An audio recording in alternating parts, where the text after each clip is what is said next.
Communication partner Root Mobile, a session partner IAB Tech Lab in partnership with Pubmatic, gold partner Logic Serve Digital, session partner Agrea, bronze partner Bobble AI, and a knowledge partner Kanta. Without further ado, it is my pleasure to introduce you to our esteemed speakers. Diya Kirpalani, Vice President, Head of Strategy, Blink Digital, who will be moderating this session. Abhishek Gupta, SVP Growth, Mamaearth. Amrita Shinde, Head of Brand Marketing, Sugar Cosmetics. Vaishali Gupta, Head of Brand Marketing and co-founder, mCaffeine. And Sarabjeet Singh, Executive Vice President, Business, Bobble AI. Over to you, Ms. Diya. Thanks, Manmeet. Thank you so much for that intro. And thank you, panelists, for taking the time to do this today. I know we have 45 minutes and there's a lot that I'm sure everybody wants to hear from you. So I'm just going to jump straight in. We'll start with a slightly broad question. We know that in today's world, constantly driving sales has become increasingly crucial for businesses. And to achieve this, a lot of brands feel that moving digital first is the way to go. I'd like to hear from all of you in terms of what are your views on what is the need and importance for a brand today to be digital first in their marketing strategies, or to put it another way, what are the dangers of not going digital first? Yeah, sure. Maybe I can start there. Thank you. Once again, thank you, IMI, for organizing this. And I think it's going to be a very insightful session, not just for all the attendees, but for ourselves as well, to exchange ideas and notes, with industry stalwarts like you all. So the question is, about the brand, the importance of digital presence for brands, right? So as to say that necessity is the mother of every invention, right? So what was the need, right, for brands to go digital? So if we all know, especially in a country like India, the entry point to internet is no longer a web or a PC. It has become like a smartphone, right? And I'll share a number with you. Last year, combined engagements across YouTube, Facebook, Twitter, and Instagram were something around 350 billion. If you count the views, the Facebook shares, the tweets, and the Instagram stories and everything. 350 billion engagements annually in India. More than double that number were the engagements that people were able to generate because of sharing content, because of stickers, or emojis, right, or the GIFs and whatnot, right? So which clearly tells that people are actually interacting a lot, not just between themselves, but also branded content, right, that they're sharing, right? So that obviously testifies and validates the fact that brand needs to be present in that platform, because that's where your audience is, right? Out of 600 million smartphone users in India, 550 million plus use a chat application on a daily basis, right? So that's a clear indication where the brand needs to be, right? And we at Bobble AI, take great pride in the fact that how we enable brands to reach their audience in the right context at the right time. And because we certainly believe that digital is the way to go, and especially in a country like India, where it's 600 million smartphone, which is still only 50%, 60% smartphone penetration. So this number is only going to continue to increase, right? So that's why for any brand, right, I believe that whether it's a first-time smartphone user or a second-time user or an evolved user like a high-end Android and an iOS user, digital is definitely a space that they need to have prioritized in their marketing planning and campaigning. So those are my thoughts on that topic. Absolutely. And I think I agree to the fact that at this point of time, when millennials, they're present on internet, they're spending 3 to 4 hours of their time on apps, on WhatsApp, on Instagrams, on Facebooks of the world. And if a brand has to engage with the users, with the millennials, I think they have to be digital. Otherwise, they're losing out on engaging with their potential audiences, their potential customers. Mm-hmm. And I think I would probably be talking on behalf of all the brands here, that digital is a medium where we as a brand are more expressive, we are more experiential in nature. We are able to engage users in a much more, in a much better and freer way, which was not available probably when the brands were not digital. They didn't interact, they were not able to engage very closely with their customers. And I think apart from that, one of the biggest levers I feel which digital has given is data. We have immense amount of data at this point of time, and I think it makes very easy for brands, for anybody who's present on the digital ecosystem, to get those insights, understand what the data is saying, and improvise their actions and campaigns or any action which they're doing on digital platform. So I think for brands, it makes sense for at this point of time to be on digital. They have to interact with their audiences. I completely agree, Vaishali, and thank you, Dia, for this great question. What I would like to add on to what Sarabjeet and Vaishali said was basically it also acts as a platform where anyone who wants to just like search it and find, okay, if say sugar has launched something, they will quickly go and try to Google it or try to search it. It's the first thing to get an okay and a check from any person to have, okay, this is a legit brand. If you are not on digital, it's worrisome right now. It was not the case 10 years back, 15 years back, where a brand which you see on any, say, a GT or like a physical store, they would buy it by saying that, okay, this is a product which is a legit new decent brand. Right now they would first Google it, what people are talking, what the reviews are saying, does this even brand even have reviews? And when you see the factor of why and how the audience or the buyer, the TG, our customer, engage in the information has completely changed, and it's good for brands as well, because it is so easy for us to reach to our customers, to the potential customers, to even anyone out there, to show our brand and be super transparent. There are no filters. If we do good, well and good. If we do bad, we get the correct understanding. So all the filters are just vanished, and I genuinely think being on digital is something that is like need of time, and likely said by Sarabjeet with the numbers that how everyone is getting on. And millennials now, Gen Zs are more like mobile frenzy. So if you want to talk to them, your brand talks to them, and if you're not on the medium where the audience is, then I genuinely think that brands would lose out on a lot of potential. That's very true. You need to be where they are. Absolutely. Right. I think adding to that, I think all the points are rightly mentioned. For Mamaearth especially, I think being a largest D2C brand, three things worked really well for us, being a digital first brand. So first was you sort out the brand communication first, how you want to communicate with your customers, whether it's a right approach or not, whether we want to change it or not. So you can test a number of times, and that's the first thing we able to achieve from the digital first. And second is a product market fit. We have launched quite a good amount of products in the market, and maybe sometimes communicating with the customer, or maybe that product is not working that great into the market. Maybe the communication is wrong, maybe the pitch is wrong. So you can test a number of things by using being a digital first brand, texting the ads online, communicating with the customers. And lastly, which thing is work for us is the pricing. Launching a product at a particular price, maybe that product might not work at a particular stage, since acquisition cost online is at maybe around 300, 400 or $500 for a particular brand. So you need to make sure that you are twisting that pricing accordingly to make sure that you acquire customer at a sustainable cost, and then scale accordingly. And that's how the whole system worked for us, and that's how the whole model worked for us as a digital first brand. Coming to the dangers of not being a D2C first, I think there are none currently, which I can see. And each and every brand need to be there on a D2C website. I think as Google mentioned in their last survey, that each and every person, whether they are in the offline store or maybe seeing the TV ad or maybe in the online ad, they search first maybe on a YouTube or maybe on a Google. So you need to be there on the online platform. You need to be there on your D2C strategies. That's so that at least you can communicate and resonate your brand message to the customer. Whether you are a large brand or a small brand, you need to communicate to the customer via online mediums.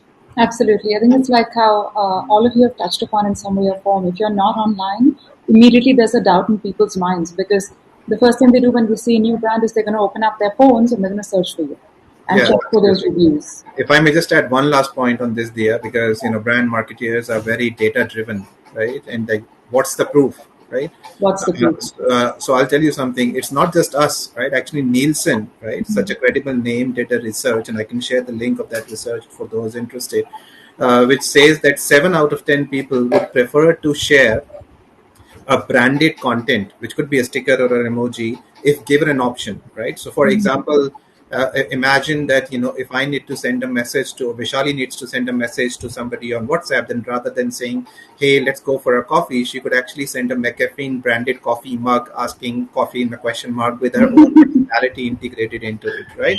Or it could be somebody saying that, hey, your skin is glowing with a Mamaearth sort of branding into that sticker, right? Or it could be somebody saying, which lipstick should I do you endorse, or which makeup kit do you endorse, and this is where Sugar Cosmetics, or so you get the idea, right? So, and I'm not just giving hypothetical examples. We at Bobble are actually working with a lot of brands who are using this idea, right, of integrating their brands contextually into the context and the intent of what people are actually typing in an organic way, and the results are very, very encouraging, right? So that actually validates one of my brand or marketeer friend was telling me that you don't create a viral campaign, you just create a good campaign that resonates with the audience and their pulse, and let them take it viral, right, as we call it, right? You cannot create a viral campaign, right? It can only be accepted by the audience if it connects with them and their sentiment, right? So that's where branding content, and especially being present in digital space, is important for brands. Absolutely. Now, one thing that all of you sort of touched upon is the fact that, people will immediately open their phones to check things. They'll open their phones to reply, to check reviews of a brand, to purchase. So your entire commerce cycle has gotten very compressed into that second screen, which is actually becoming more and more people's primary screen. So with this in mind, what are your thoughts on whether a brand that wants to go digital first, should it create an app? Or should it instead have, for example, a very strong e-com focused website? And what are the factors that you feel would go into that decision, given that phone real estate is so valuable to people today? Right. Let me take that.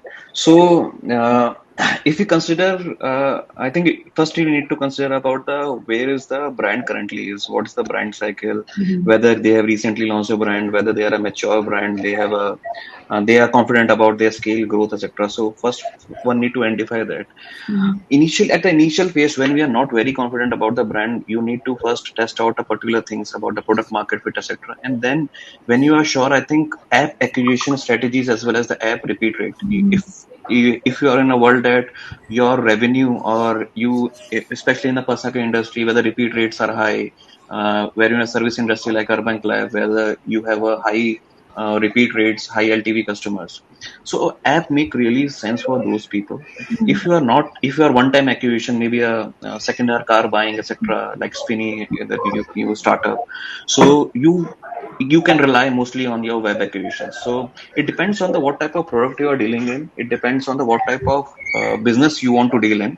For us at the Mamaearth, we want to have a excellent customer experience, and we want to focus more onto the repeat rates of the customers. Customers should purchase us and should have purchased from a multiple categories with us. So that's why we have made that, and we have seen that the customers are quite happy in terms of buying again and again, reading about the content, how to use, or maybe providing the feedback to us that okay, these things can be improved, and we take those things very seriously. Initial phase when the mobile size was low, that the 32 GB and the 8 GB type of a phone, where Yeah. one used to uninstall the apps, etc. At that point of time, the uninstall rates were high. But at current situation, I think the app install rates are quite good and the uninstall rates are not that high. So at this situation, it's a win-win for one of the maybe brand to acquire customer, launch an app, via app, repeat via an app, and that's a more of sustainable strategies. And via app, you can send communications via push notification, in-app notifications, and it's very customized according to the customer needs. And I think that personalization is needed on the current world. So I think app is a good strategies to have, but we need to have a combined mix of web and app in the current world. Yeah. You can't go straight app, basically. I think I agree to the point which Abhishek said, that we need to analyze at which stage the brand is. And jumping onto an app when you're launching a brand might not be the right way to approach it. And having said that, I think building an e-commerce website at this point of time with technologies like Shopify in place, it has become very, very easy for people to actually go digital, build a website for a brand. When we launched mCaffeine, none of us had technology as an experience, and that's where Shopify helped us build a website very easily without any major hurdles or without having a proper team in place. And that's where I think when you start building an e-commerce website with the proper technology in place, it's easier and it gives you a push and it gives you a platform to start building your story for a brand. It gives you those insights, it gives you those actionables which can further help you understand when and how do you want to develop an app. Because developing an app, uh, as Abhishek mentioned, it has immense amount of benefits of having an app. Your retention, your acquisition becomes even better. But at the same time, having an app, building it, it takes a lot of time and effort when one goes and builds an app. And for an initial stage, it might not yield that kind of an output. And hence, you need to realize when do you want to build that. But building an e-commerce website, understanding what are the insights, and then approaching on building an app probably makes much more sense. And I think uh, all the points valid, that app makes a lot of sense for a brand with a very large product portfolio. I think for a brand which has a focused portfolio, I think it makes sense to have an e-commerce website and grow on that. Take, for example, Kylie Skin and Kylie Cosmetics. It's a billion-dollar in business, and still they do not have an application, and that's because they are on Shopify. And Shopify, you builds a case study around that you can actually build it. And one key aspect, I think, when you're building an e-commerce website is you need to build it.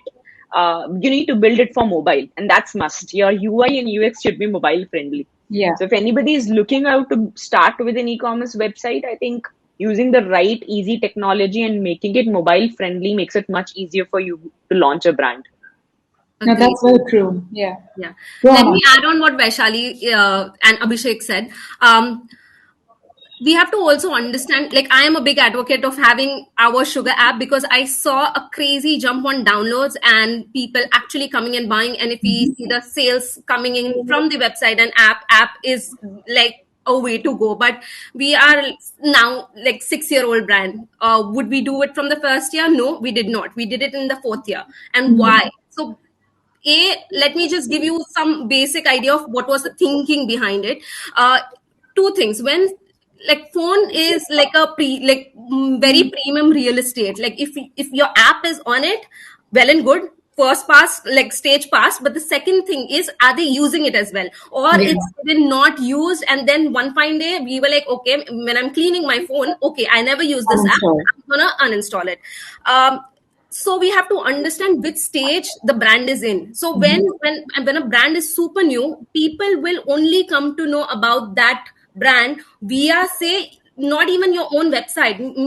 Maybe we are from, say, Nika or Amazon, the e-commerce platform. So, and again, searching it, and people will go on website, try to buy things and get it. They will not download it. They might already have an Nika app or an Amazon app. They might just go there and buy the products. People who are regular customers who are looking for something that is like that, there might be possibility some brands go say launch products first on their, say, website and app, or there are some brands they do only app specific as well. It's too super niche. But then people who are loyalists and someone who actually repeat buyers, they are the ones who will have a good, like, what do you say, an ROI to actually download the app and use it. So you have to understand where you are, and if you are like a little grown brand which has both the audience, an app is super useful, and rightly said and covered by Vaishali and Abhishek all the use points for app. But yeah, understanding where we are and what logical steps we have to do, because like, you build it, but then you have to tweak it as well. The technology is changing so fast. People are adding things. There is like a floating button, whatnot. It just keeps on changing. So if you're going to be like super up for changing and being at what the current thing is, well and good. Otherwise, your app will be outdated in like no time. So yeah, it's a brand's decision. Yeah, when you're at the right stage of your business journey, basically. I'm going to change tack just a little bit and shift to understanding, D2C brands basically are leveraging what is the original promise of the internet, where you can literally take your products and your brand and go direct to the consumer without any middleman in the way. What this also means is that the brand or the business has to be on top of everything by themselves. You've got to take care of your own sales, obviously, because that's your lifeblood. You've got to take care of driving your brand. How does a D2C brand that is going digital first balance this need for everything from awareness all the way to conversion? How do you do a full funnel strategy by yourself as a brand? Yeah, sure. Maybe I can go first, right? That's a very valid question, right? So, here's my experience, of working on such campaigns and being on the other side as a consumer. So, given the choices consumers have today, brands have to break the clutter and stay relevant amongst their target audience, right? As you mentioned, any purchase cycle begins at awareness needs to convert to interest, that needs to be extended to desire, and then action, right? That's a typical marketing funnel.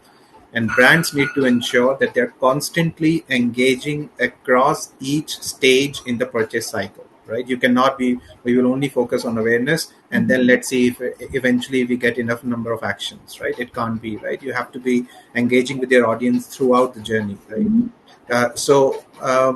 What we have seen, right, when brands work with us, they can real time measure the engagements, the demographic attributes, and even consumer sentiments. That's very important. And you mentioned that whether brands need to focus on brand, building or sales, right? Where do they need to focus first, right? So I think the first step, of course, especially when you are a new brand and a growing brand, right? Obviously, brand recall value, brand awareness is very important, right? Why do you think that a brand like Coke and a Pepsi or a more established brand, is still spending millions of dollars on advertising, even though everybody knows about them, right?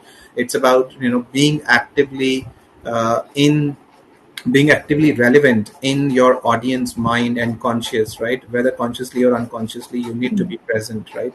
When they are making a moment to engage with the products and services in a particular category, at that time, whatever recent remembrance that they have of your brand is the one that would actually sort of give them the push to make the decision, right?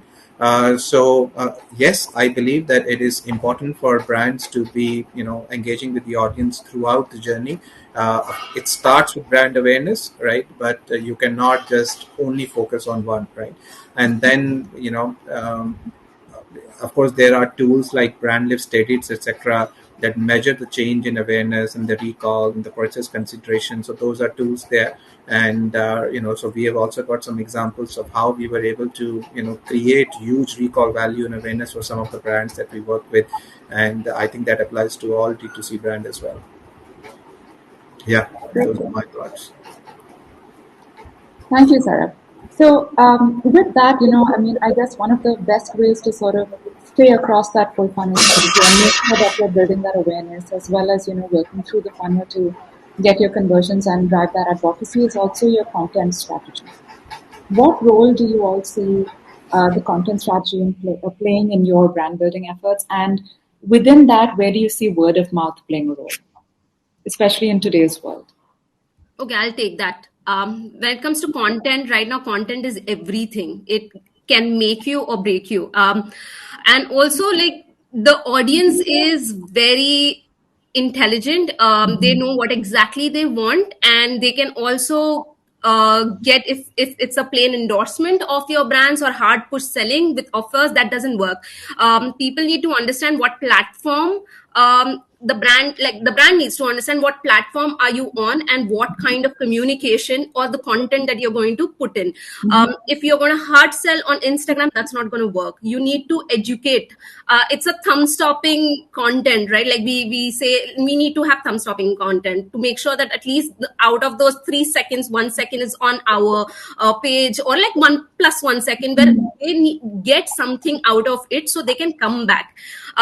Because even though a lot of people are actually getting new on social media, on different platforms, but how would they come back? That's the main thing, right? Like conversions, repeat people even to consume your content.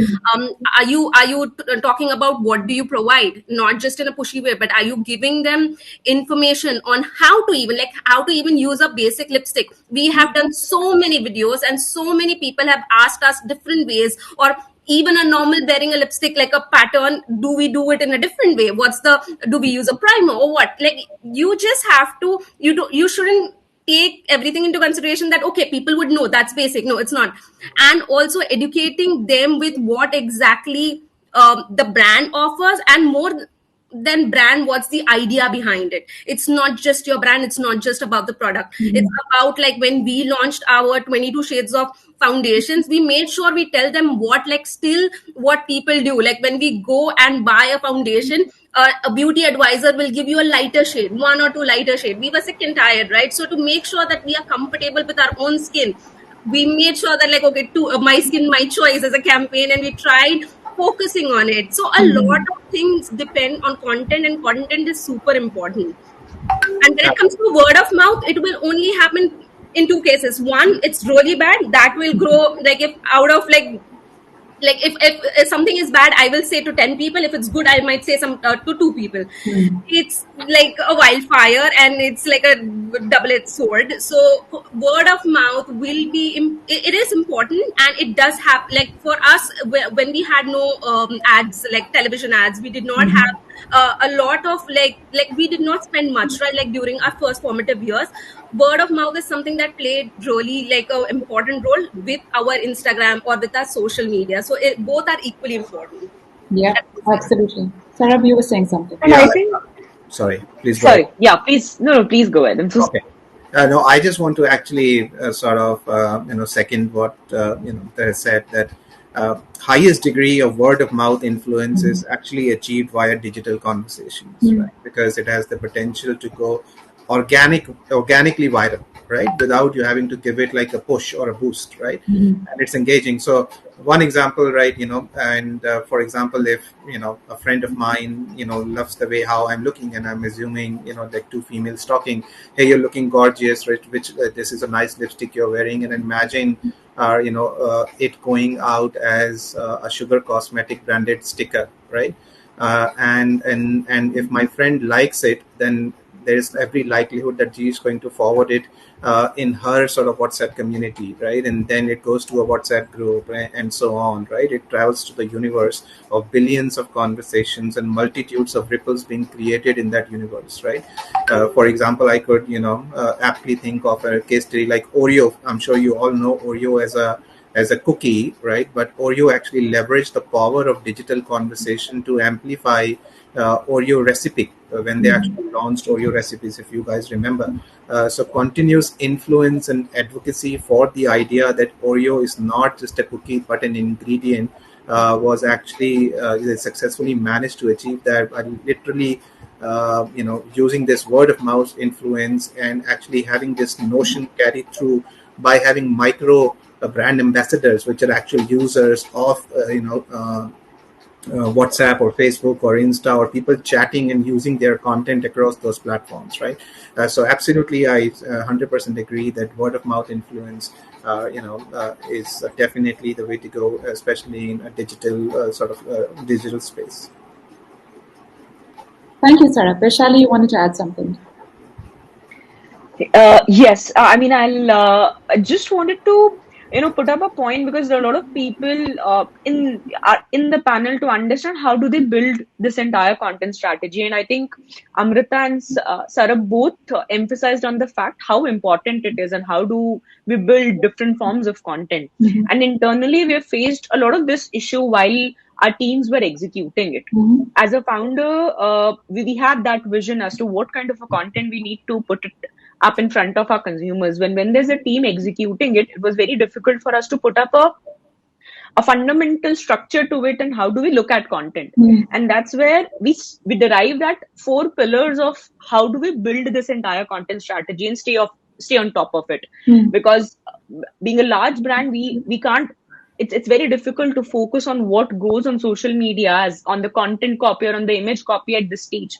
So the teams have to have that structure in place for them to understand how to build a content. And that's where we came up with 4 pillars of content. And one is the first one of it is building an authentic content. Like at mCaffeine, we never sell insecurities. We never promote insecurities, because we feel that people need to feel confident in themselves. And that's where your content needs to be authentic. It needs to tell your ethos. It needs to tell your credibility and story as a brand. The second piece is education. In I think when we launched in 2016, we were the first caffeinated personal care brand. Before that, caffeine was not known to India as a superfood for skin and hair. And that's where we started educating consumers. And in 5 years, we have almost all the D2C brands, all the personal care brands have some products of caffeine in their portfolios. And that's where we realized that how big an education plays a role. That at this point of time, like when we launched in 2016, 2017, 2018, we had to educate a lot of consumers that why caffeine, why coffee. And caffeine is not present in coffee only. It's not equivalent to coffee. It's present in your tea and chocolates as well. And that's where people started understanding why caffeine. And that's how caffeine is now a very big category. And the third pillar of content becomes engagement, which is extremely important. Your content needs to speak to your consumers. If it is not speaking to your consumers, it doesn't make sense. People will not react to it. And the fourth becomes extremely important, which I think Amrita and Sarab emphasized a lot, which is the brand partnerships. It can be done with brands who have those same ethos. It can be influencers who are individual brand. It can be done with pop culture assets, but you need to find those relevant set of brand partnerships which can speak your language and which can connect to your consumers at the right time. So I think for people probably who are trying to build a structure to it, this has really helped us when we were building content. And how do we emphasize on focusing content on different platforms? So this 4 pillars of content has helped us develop a strategy of content amongst different funnels as well. No, and that's really essential to have that content strategy with your pillars and your kind of guidelines in place, because you can't be on top of every post that's going out. Correct. I'm just going to break form a little bit. Abhishek, there's a question for you. Specifically for you, it says, a question for Abhishek: given that Mamaearth has a strong influencer marketing network, what are a few challenges a brand can face during influencer marketing, and how has it helped its impact on Mamaearth's overall marketing strategy? So I think when we started doing influencer marketing, we were firstly more onto the testing ground, how it performed, because we were one of the first brands leveraging the influencer marketing.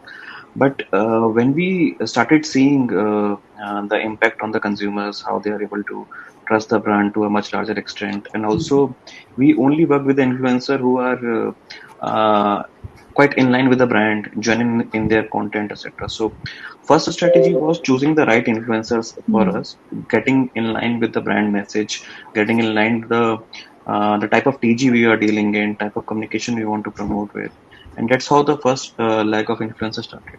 And then we started leveraging the influencers, started communicating more via influencer medium. And first phase was done really well with the influencer marketing. Then we started seeing that YouTube as a channel performed really well for us.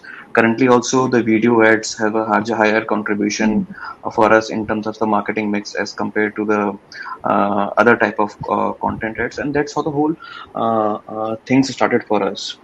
Being that, we also made sure that choosing the right influencer, we make internal models as well, the data driven model as well, to which influencer to choose, how to choose those influencer, what sort of KPI to look at, and how to evaluate that, okay, this type of influencer is working. Since it's a large industry, each and every influencers work in a different type of a model. So we need to make sure that we are doing justice with the communicating to the customers, and we are using data to leverage this. So we have built an internal tool around it to make sure that that tool gives us the data, and then we identify the communication part, we identify the what type of influencer to use, and that's how the whole influencer marketing, we are leveraging it and scaling to a larger extent.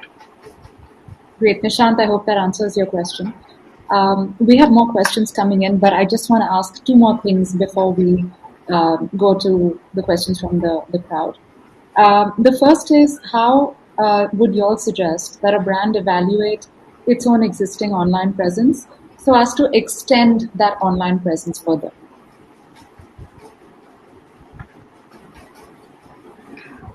I think one can't really justify that. Okay, this is my the limited online presence or not. Whether this should be extended or not. As a business goal, what we have defined, this is the growth we want for the next 1 year or 2 years, and this is the type of money we will be investing in.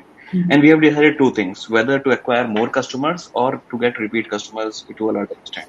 So initial couple of years, we were focusing more, acquiring more and more customers. And the later, I think, last couple of years, we are focusing on getting as many repeat customers as possible. So for us, I think, depending on the business goals, we have two brands. One is Mamaearth, one is Dermaco. So depending on the what sort of growth strategy we have defined, so we are working on whether to extend that reach or not. Currently, we are doing an extensive reach. We are there on TV as well. We are there on other marketing channels as well. We have sponsored Big Boss last year. So we are there aggressively on each and every platform. So currently, we are extending our reach. And I think the questions you have asked in the earlier as well, whether digital firms balance the need of the performance marketing or the brand building marketing. So we as a brand evaluate each and every medium from a performance point of view. So we know that whether we are running a TV ad, after a particular 15 minutes of slot, how many app downloads we are getting, how many orders we are getting.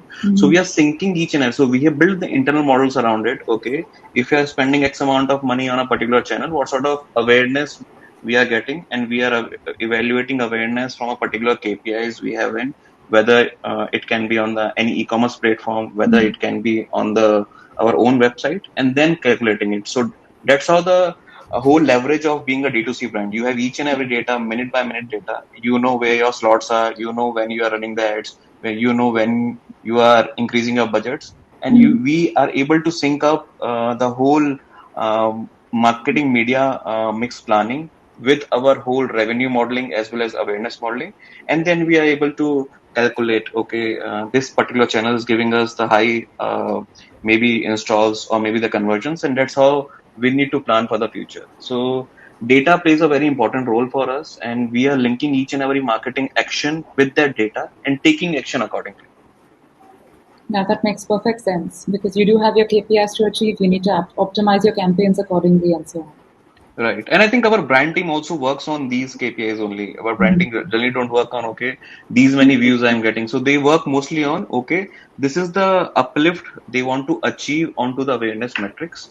And these are the new customers we want to acquire or maybe new installs we want to get. And that's how the whole system is defined here at Mamaearth. And I think I agree to Abhishek on that scaling and optimization for business becomes a very key problem statement: when to scale, when to optimize, how to optimize actually.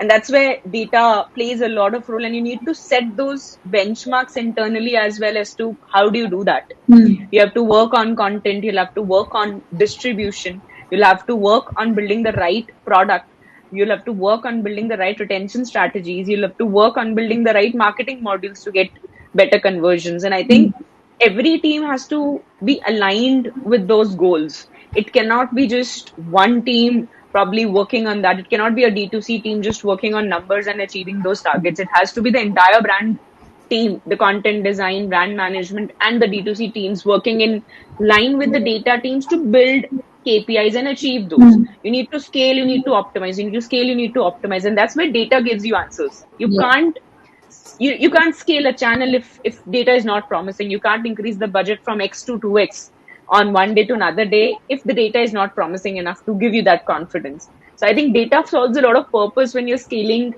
and when you're optimizing. And that's, I think, that's true for every vertical. Like for the content and design teams, CTR becomes a very, very strong benchmark. They make sure that they understand what budgets and what CTRs are they getting on creatives. Is it performing on the relevant channel or not? And they need to work and optimize that. So I think the entire team works together to achieve those particular goals with respect to scaling and optimization. I think that's one of the beauties of being on digital and advertising on digital and using that the entire digital world as a medium is that you get the data that you need in real time to give you the ability to kind of Map your data against what you're hoping to achieve and scale and optimize and repeat. Last question for everybody.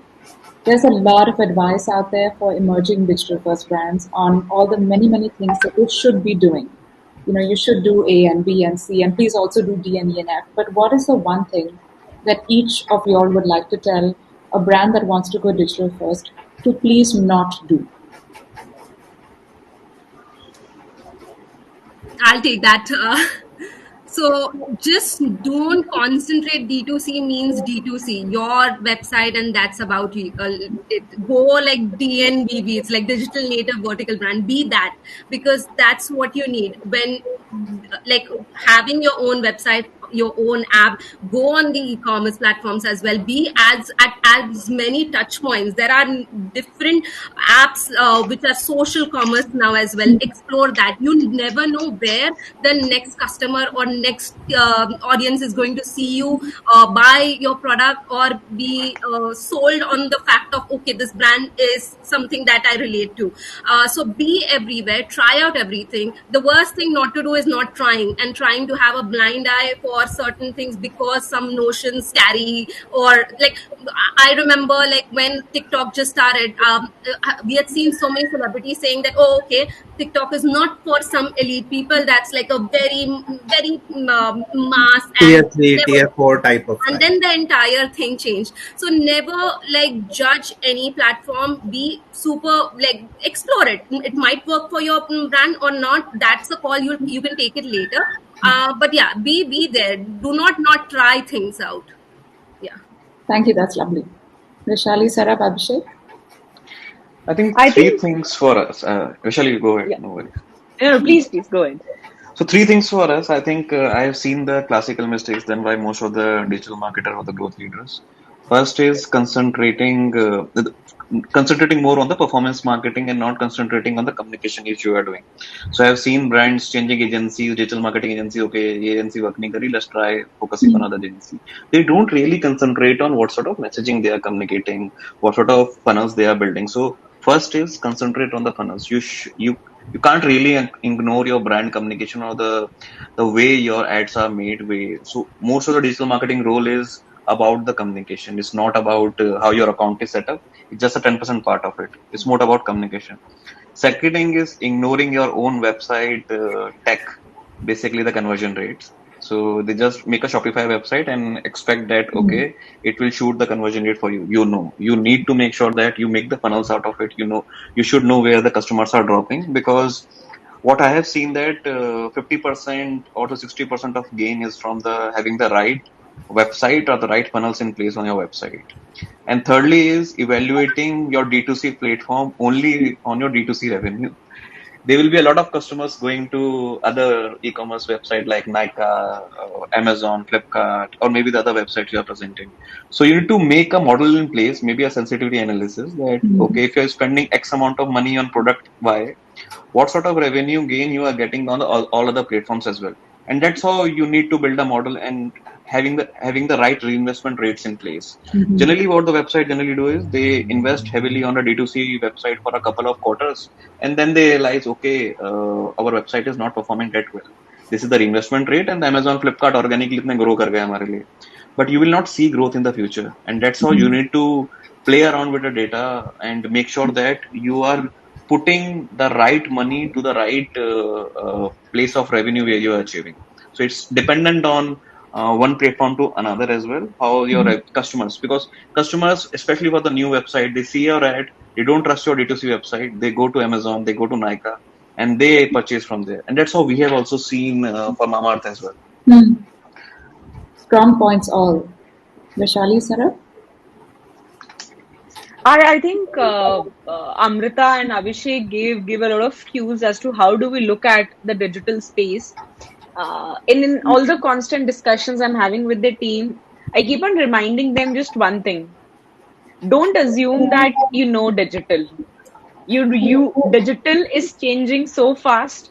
Your consumers are changing so fast. Platforms are changing so fast. As Amrita rightly mentioned, TikTok. People had a different view and it came out to being one of the strongest channels.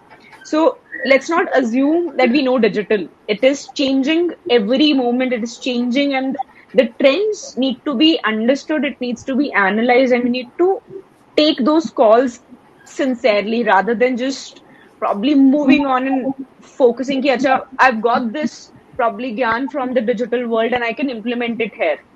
I think let's assume that we are building digital and it will take another 10 years for India to build a very strong digital e-commerce.